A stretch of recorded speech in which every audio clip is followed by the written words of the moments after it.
So, it's starting to record now. So I just want to start with tonight by saying that I've been really impressed with how the Year 1 and the Year 2 students have settled into their new classes.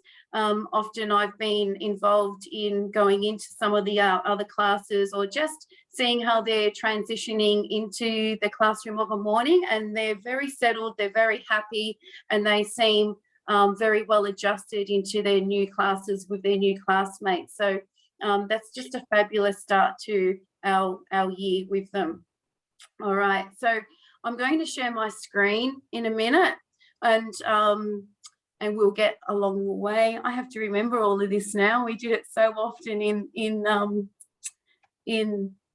lockdown, and now I've got to remember all the ins and outs again. All right, so I'm just going to move this box down.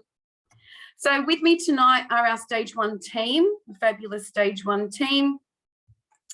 All right, we have myself, I'm Mrs. Nadine Saul, I'm Assistant Principal on Stage 1, and I'm on Year 1 this year. Mrs. Millard, Tracy Millard, she is the other Year 1 teacher, and we're also joined tonight by Mrs. Vicky Korkidis, who is on a Year 2 class, and Miss Christina Skuru, who has a Year 2 class as well. All right, so why is this not working now? Okay, there we go. So 1 purple with Mrs. Millard, 1 blue with myself, 2 red with Mrs. Korkidis, and 2 green with Miss Skuru, and we're all found on the same block, D block, down near Mars Street there, which I'm sure you're all aware of now. Class organisation. So it's really no different to kindergarten in that we all work together to ensure that our teaching and learning program is consistent across all the 4 Stage 1 classes. So we often regularly meet and we collaboratively plan the units of work from our scope and sequences that we have at the school, and that ensures that we are all teaching the same content and addressing the same outcomes across the stage. How that is taught in each class may be slightly different because, again, we adjust it to the needs of our class and individual students in there. Students will cover the same curriculum outcomes for maths, English, history and geography, science, creative and practical arts, PD, health and personal and physical education, sorry. All right. Sorry, I'm getting, all right. Same thing here. We all work as a team to ensure that reading, spelling, writing and mathematics will cater to the students' needs. And as I said before, we have scope and sequences across all our key learning areas here at Revesby South, and that just ensures that we are all working as a team and making sure that we are doing covering all the same content at the same time. However, we just differentiate it and adjust it to our students' needs within our classroom as we need to. You'll see there that it says students have been placed after assessments and prior knowledge into the group that best suit their needs. All right, the placement won't change. Okay, so I think that's more for literacy and numeracy, not for classroom observation, for class organisation, sorry. So for literacy and numeracy, after we assess them and we get to know what strategies that the child is using and where we need to take them next, we will put them with a group of like-minded students of similar abilities.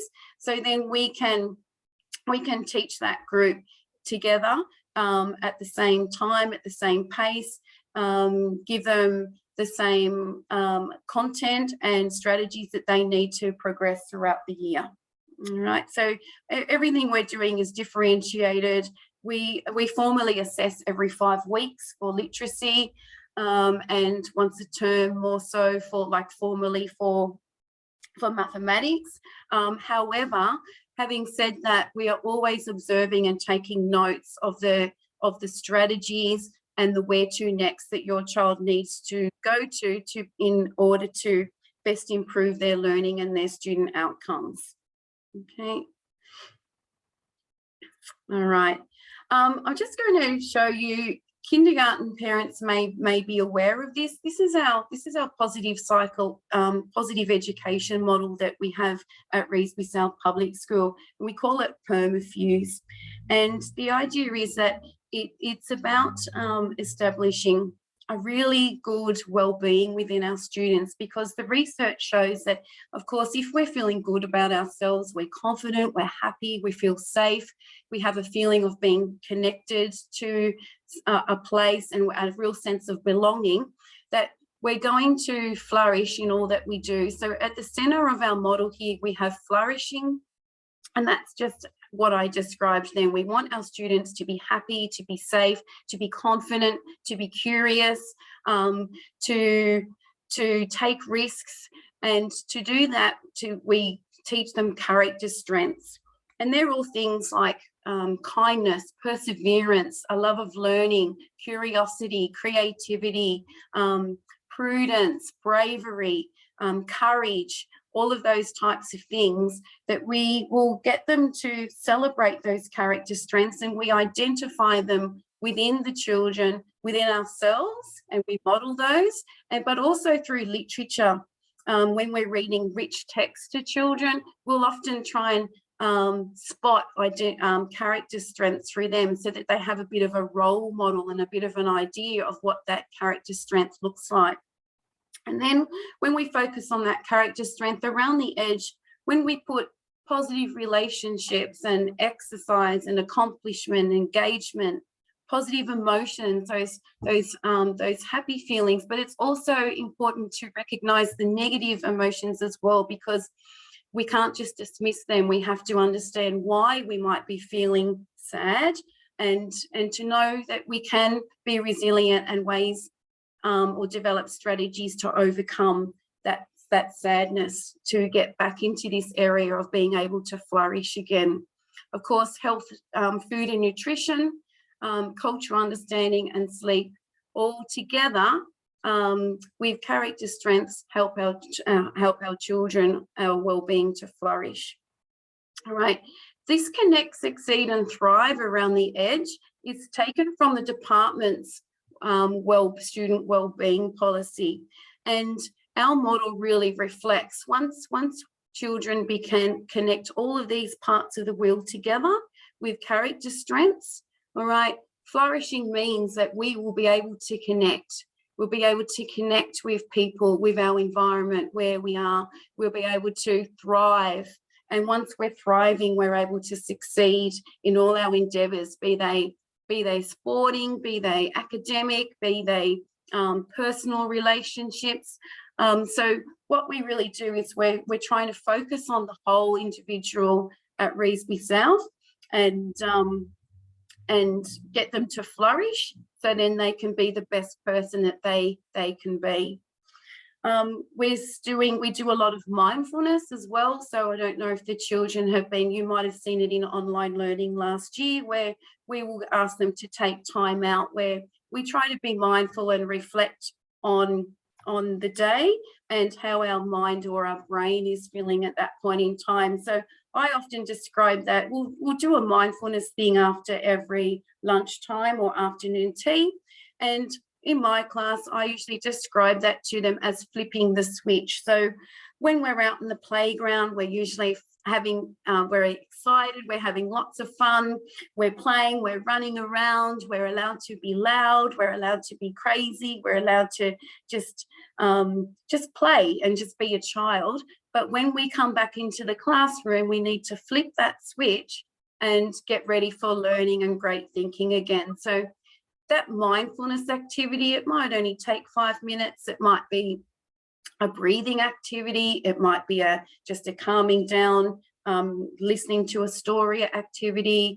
It might be watching bubbles bounce and trying to keep your focus and concentration in one area.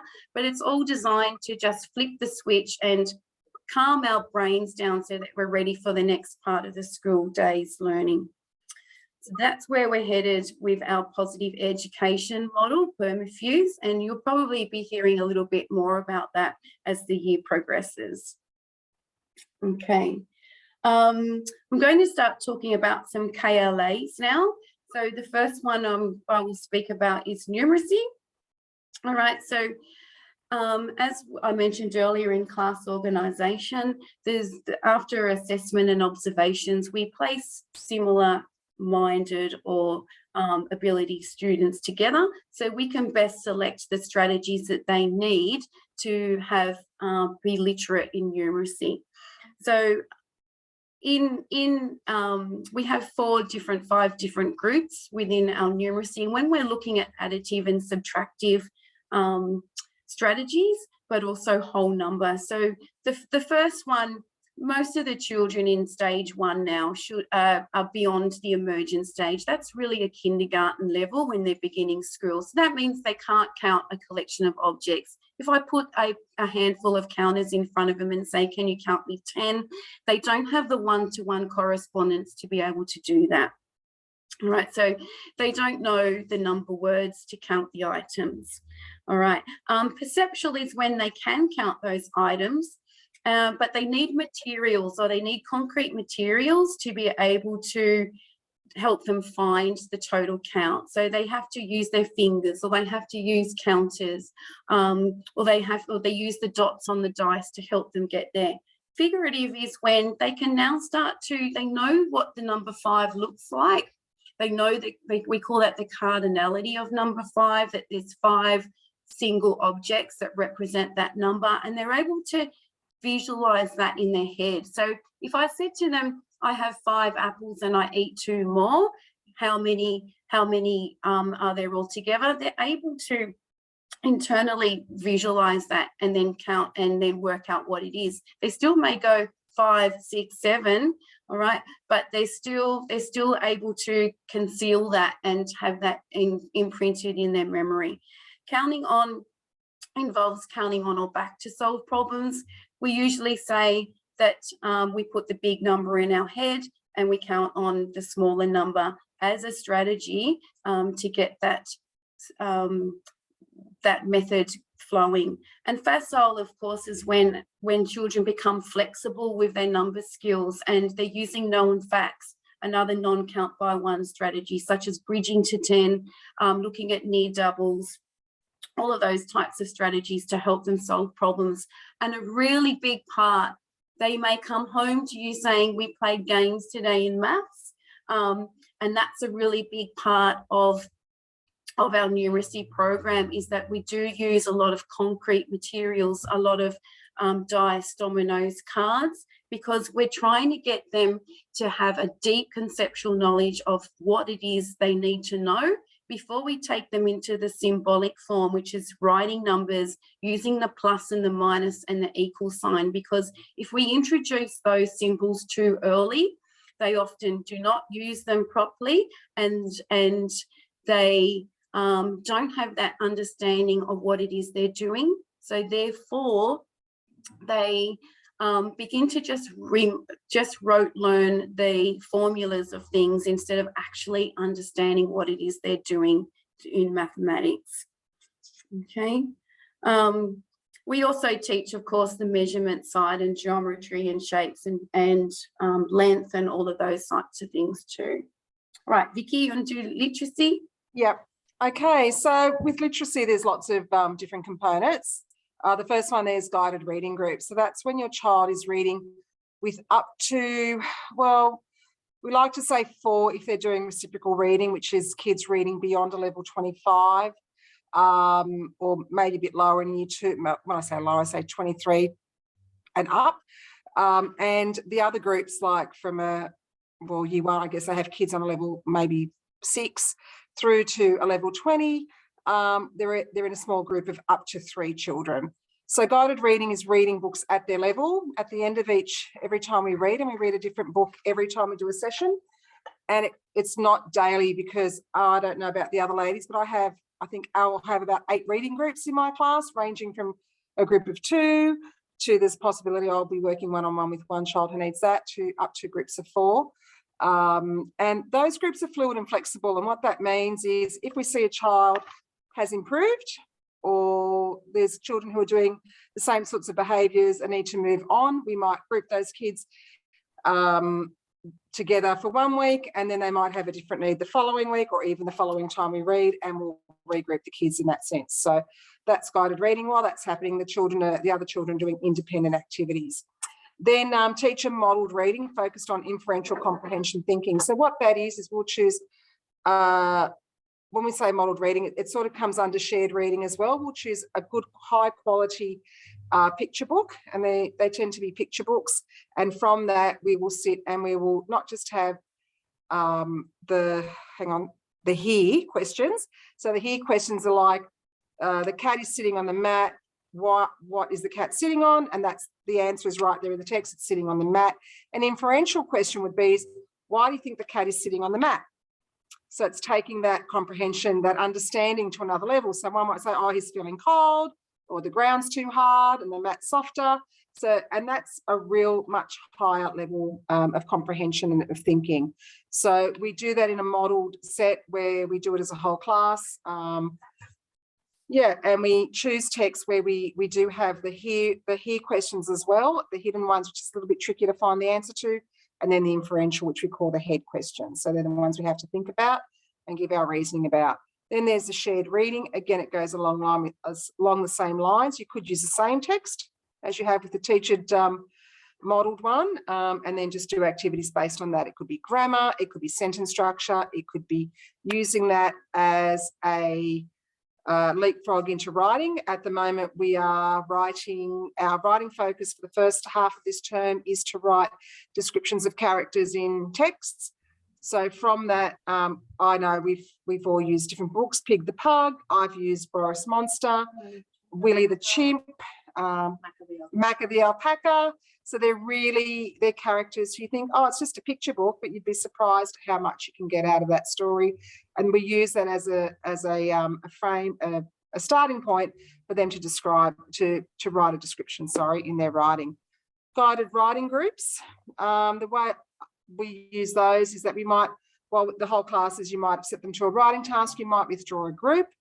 They're not always the lower group. It could be a higher group where you might start teaching them how to write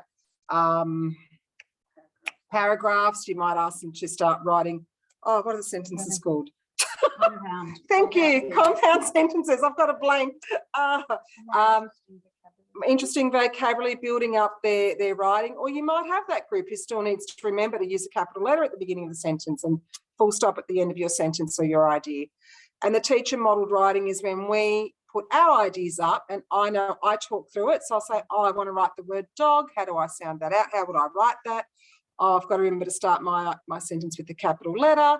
At the end of my sentence, I need to do a full stop and not a squashed fly. So if you have children who do great big circles, I call them squashed flies. So we're trying to get out of the habit. I've got a few of my U2s who are doing that at the moment. And I think they thought it was funny. I think a couple of them started doing it until I got really cross and they stopped. So yeah, they can show me a full stop. It's just a dot. It does not have to be a great big, I don't know. It's huge. I don't know what they're thinking. Maybe it was the rain today. Who knows?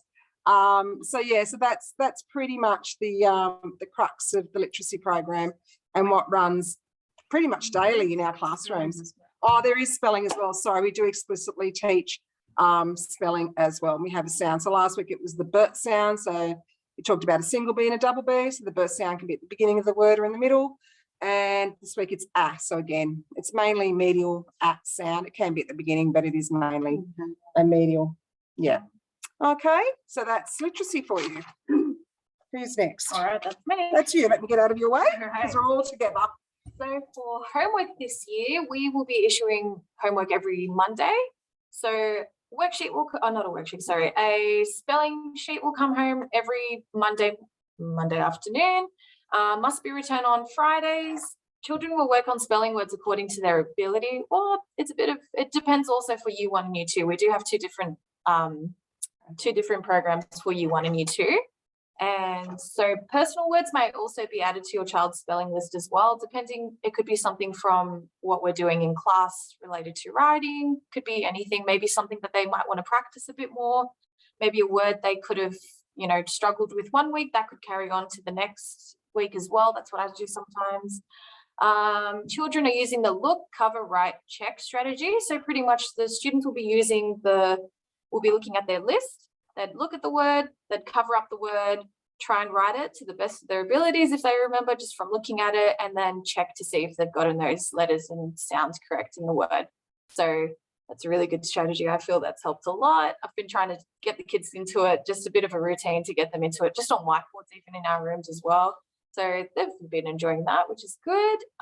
So we will also be, so it says here, mathematics component of homework will be Math Seeds. So most of us have issued the Math Seeds homework throughout the week. I haven't, for 2 Green at least, I haven't issued them for the week just because we've had a bit of a muddled up start to the week, being away and whatnot, but I will be handing those ones out to my class at least next week.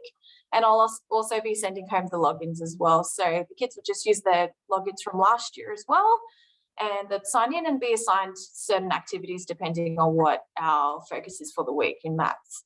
And also we'll be assigning either with the spelling sheet, we'll either be assigning a literacy or a numeracy component. So of course we have the Math Seeds, but also there could be a literacy worksheet that will follow along with the spelling, or there could be a numeracy one to go with the Math Seeds as well. It'll mix and match a little bit every now and then. So it'll be different every week depending on what we'd like the kids to do.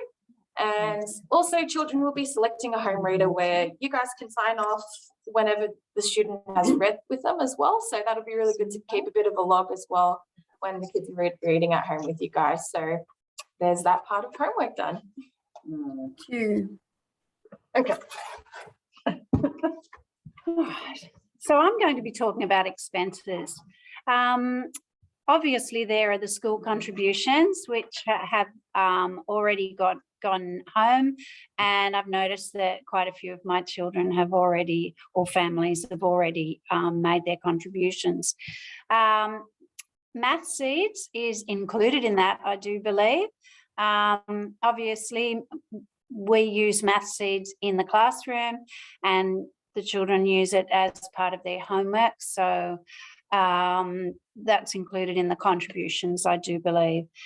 The resupply of stationery. Now, we have asked you at the beginning of the year if you could supply hand sanitizer, pencil sharpeners, pencils, all of that sort of stuff, which has been great. We're very well stocked right now. However, by the time term 3 and term 4 come along, you know, occasionally we'll be very low across the grade in perhaps coloured pencils or pencil sharpeners, and we may need to have some extra supplies. So if we find that that is the case, we'll ask you to, you know, at that time, if necessary, to supply something in particular. Now, other expenses, of course, are things like the gymnastics.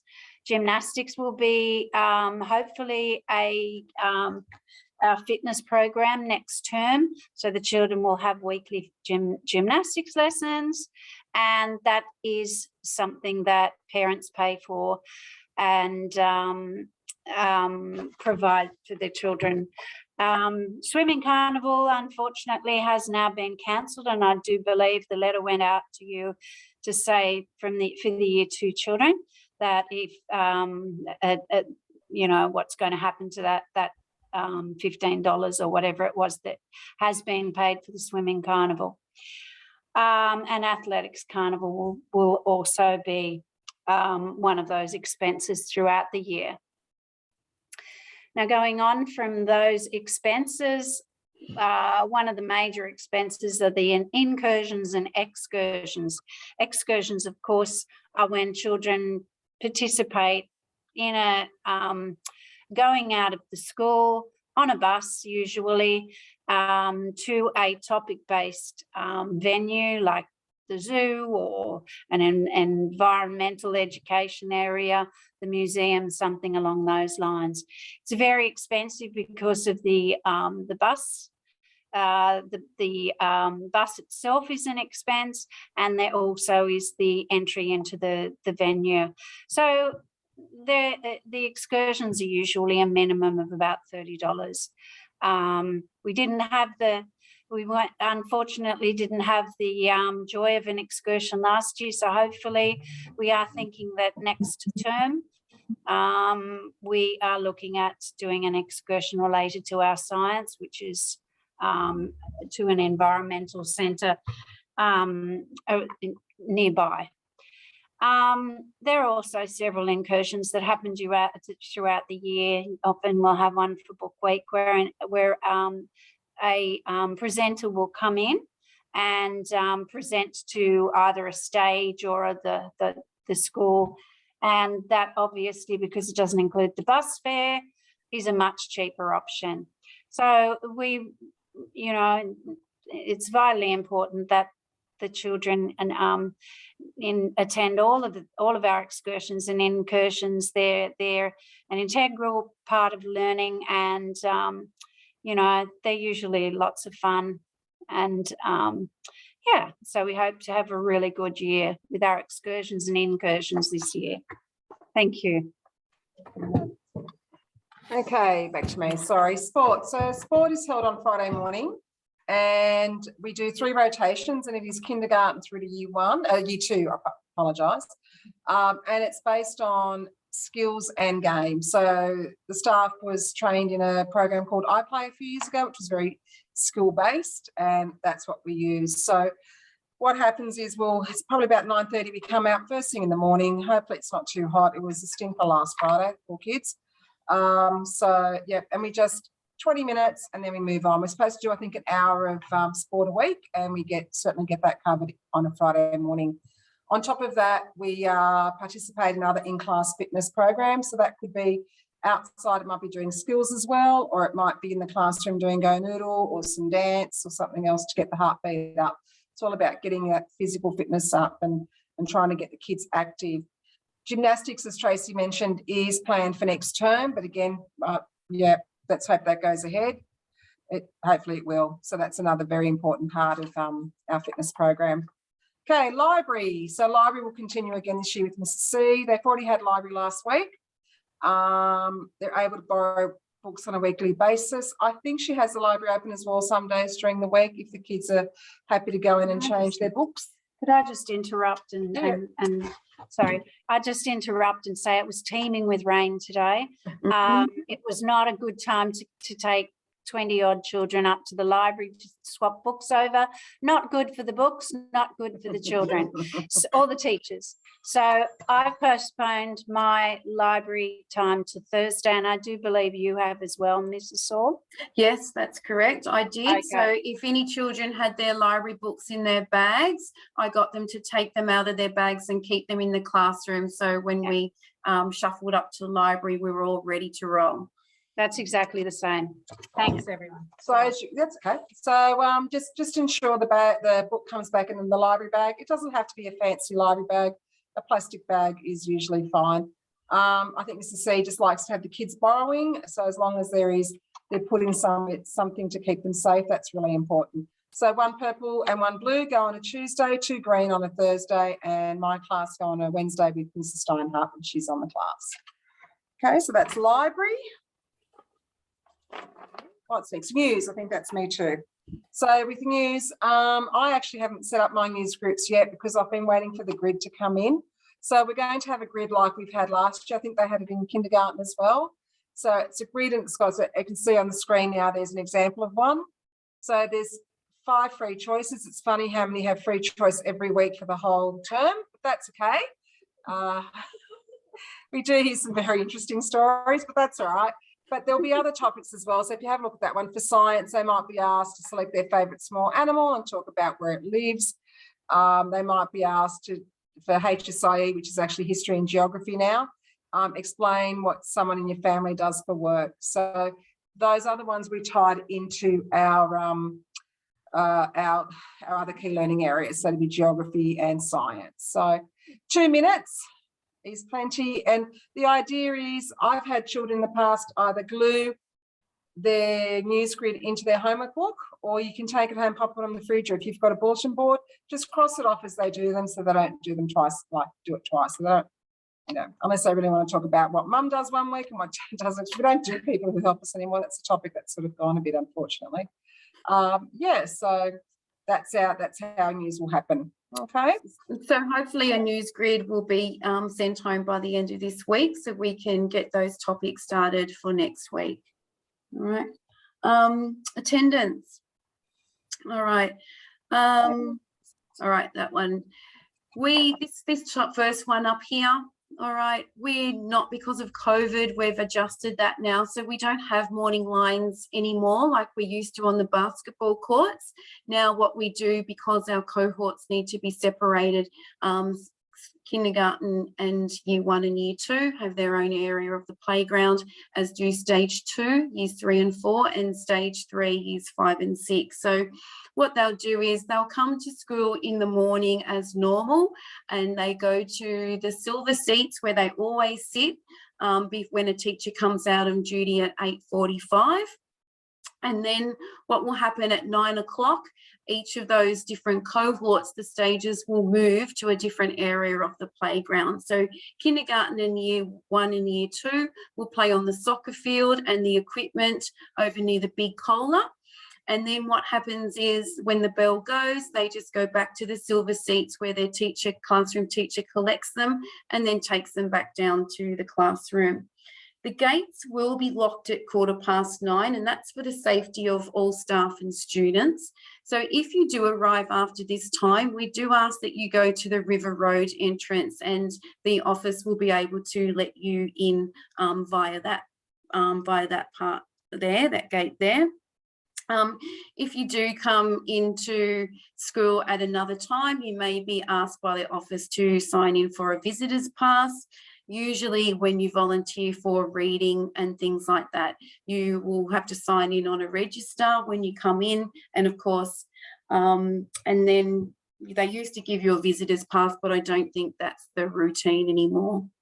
Now, if your child is absent for any reason, especially if they're showing flu-like symptoms, please keep them home and then send in an absent note stating the reason if you can the following day. And there's many methods that you can do this. You can do this very quickly on Schoolbag app, which will get to us quite quickly so we can adjust the role. You can also send an email. You can contact the teacher on Dojo when they have their class set up. If you're in the office, they actually have a blue attendance note that you can, or absent note that you can fill in, and then they will put it in to our money or note folder and send it down to us. Right, so there's lots of different ways. You can write a note as well and send that to school with your child. We need to know within 7 days of your child being absent of their reason, so we can adjust it on the roll, because we have a homeschool liaison officer who does check the roll. It is a legal document, and we need to state reasons why your child may not be at school. All right, so if you need more information about our attendance when coming to school, our school website has a lot more details that you can have a look at, and that might give you some more information on that. You may sometimes get a note that will come home saying that you haven't sent in an absent note explaining why your child was absent. That's because when there could be a bit of a lag in the delay in the system. So sometimes we may put it in, and then what happens is the note's being generated on the Friday before or something like that. So, and then if there's a teacher on the class that's not the normal classroom teacher, they will just send that home without realising that we have actually received your note and we have adjusted the roll accordingly. So please, if you do get one and you've already sent a reason in, just throw it in the recycle bin. All right. All right, so there we go. All right, general reminders, Christina. All right, so some general reminders just to sort of go through everything that we've touched on and talked about. So just ensure your child's punctual each day. We really want you guys to have your kids at school just so like nice and early or on time, just so they don't miss out on any important things happening in the mornings, especially just getting the day rolling. It's much easier like that for everyone. So lining up at basketball courts, of course, just like what Mrs. Hall's just said now, the kids are sort of lining up a bit differently now in the morning. So just coming through the main gates that we've been coming through for the last few months, I should say. And I'm going to jump straight down to the bottom down there. So just on wet weather days, children would be coming straight to our verandas as well, rather than just floating around in the playground like what we would usually be doing in the mornings or on the basketball courts. Just so we can have all the students together, nice and grouped together in our classrooms, and then we can just start the day like that, nice and easy. A note is required the next day. Oh my goodness, I'm all over the place today. A note is required the next day at school following an absence. Of course, that's really important to let us know what's been happening, whether they'd be sick or if there's something happening within the family. That's completely okay, as long as we get a reason to say why they were away. And the reason of absence as well. So take note of your child's news and library day. Of course, when we send out the news roster, we'll be letting you know when your child is having their news day. Homework is given out each Monday and collected on Friday, and Friday is our sports day as well. All right, so that's good as well. All right, please bring a raincoat and umbrella on wet days. It is insanely important, I feel, at least, that we do need raincoats at least. Our umbrellas are, of course, helpful, but I find that raincoats might be a little bit easier to pack into kids' bags. And yeah, it's tricky sometimes that some students would have their raincoats or their umbrellas, and then other students, which I've had quite a few last year, I remember at least, that didn't have raincoats or umbrellas, and they'd be running in the rain and they'd be dripping wet when they'd be coming back into class. So we want to make sure that they're okay going out in the rain. Please ensure your child has all requirements for the year. So all the list of items that we've sent out are really helpful, and our homework books. Verandas are out of bounds for children in the morning, so please ensure that they go straight to the awning or the playground where there's teacher supervision. Sometimes we do get a couple of students coming and dropping their bags off in the mornings when it's not raining. We'd rather have the students go straight up into the playground where there are teachers down there, even if there might be a teacher randomly down on our veranda. It doesn't matter, so it'd be good for them to go straight back up. Please wait for your children at the bottom of the veranda, or I should say outside our gate. At 3:15, also depending on our times that we send the students out as well. So I know that year 1 might be going at 3:10 and year 2s will be going out at 3:15. Sometimes we might come out a little bit earlier. However, yep, at this point, they will be released at the gate due to parents still unable to be on site. Okay, so Thank you. slide. And you're welcome to contact the class teacher or any of us to have a conversation regarding your child. However, depending on what may be happening, the staff, we also have various before and after school commitments as well, such as meetings, professional development in the afternoons. Also, yeah, just through Dojo as well, like most of our classes have been signed up to Class Dojo now, and more than welcome to contact us that way as well. So it's nice and easy to get our messages out there too. So there's that as well. Okay. All right, and the school website and school bag. Please regularly refer to the RSPS website and school bag application for information regarding school activities and events. And yeah, please ensure all notes submitted have your child's name clearly marked on the envelope, because it is quite tricky. Sometimes we'd be getting envelopes from students in the morning, and we'd all be in a bit of a rush trying to get our mornings sorted and putting our little notes into our envelopes to send up to the office. And sometimes we'd get a little call every now and then from our office lady saying, oh, there wasn't a name on this, or, do you know who this might have been from? And in a bit of a blur in the morning, it's a bit tricky to keep up with those things sometimes. So it is really good to have your child's name on anything that you guys bring in for us to, pay for, or just anything at all. So that's really helpful. And yeah, that's about it for me. Right, and that's our last slide. So I'm going to actually stop sharing my screen and switch back to see you all. All right, so I just wanted to add too that as well as having names on notes and money when you're doing payments, please make sure you've got your child's name on all their belongings. We're still picking up a lot of jackets and hats. Sometimes they're brand new that don't have any names on them. All right, so just please double check. Even sometimes the texters or those little iron-on labels, the sticky labels, will sometimes fall off. So just double check that they do throughout the year, that they do have names, because a lot of great uniforms go to waste or go into the second-hand sit in lost property for a very long time simply because they don't have any names on them. So just keep tabs on that. All right, so that brings us to the end of our information evening. And now I'd like to throw it back out to you, to our parents. You can switch your cameras on, and if you want to, and or if you don't, all right, you can put in the chat if you have any questions about anything that you've heard tonight, or queries or concerns. You can have a chat now, and we might be able to answer your questions for you. All right, I'm just having a look. All right. Do you still want us to send in the supplies? If you haven't sent in your supplies yet, yes, please do so. Yep, okay.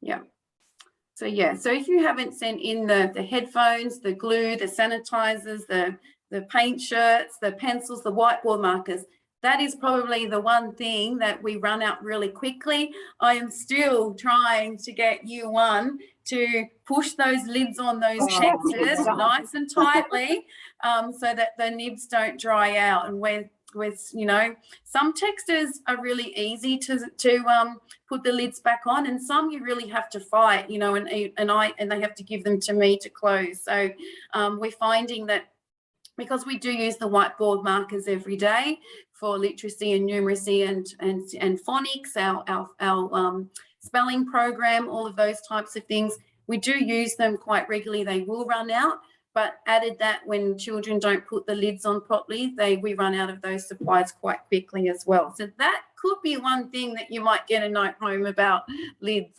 textures.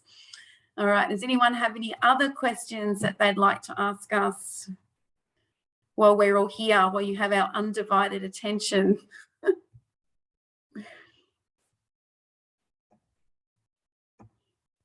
I must say it was very interesting today. I don't know if the other teachers had an interesting day with all the thunder rumbling around up in the sky while we were trying to teach, and having little 6-year-olds and 7-year-olds screaming and wanting to hide under tables. So all of a sudden the lessons had to stop, and we had to do a thunder and lightning and weather lesson to calm them down and to get them to realise that thunder's not going to hurt them, and neither will lightning. So that was very interesting. I don't know about you ladies, did you have an interesting time in the classroom today?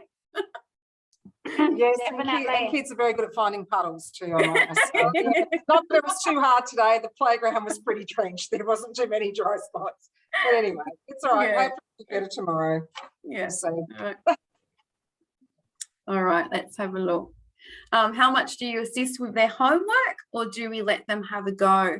All right, I would say if they don't understand the question, that you can explain it to them. But I think it's really, really important that they give it a go first, because that's kind of one of our mottos. Well, it's one of my mottos in the classroom anyway, and I'm sure the other stage 1 teachers would probably agree, that we really want them to try something first. And if they don't succeed, well, then that's when we step in and we provide support and we scaffold them through the activity.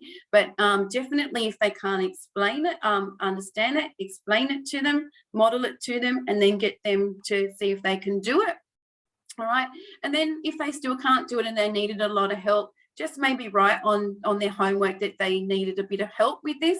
And then when we're marking it, we know that to also keep an eye out on when they're working on that concept or that particular thing in class, that they might need just a little bit more of support or a bit of extra time from us as well. Can I also just mention, sorry, I should have mentioned this earlier.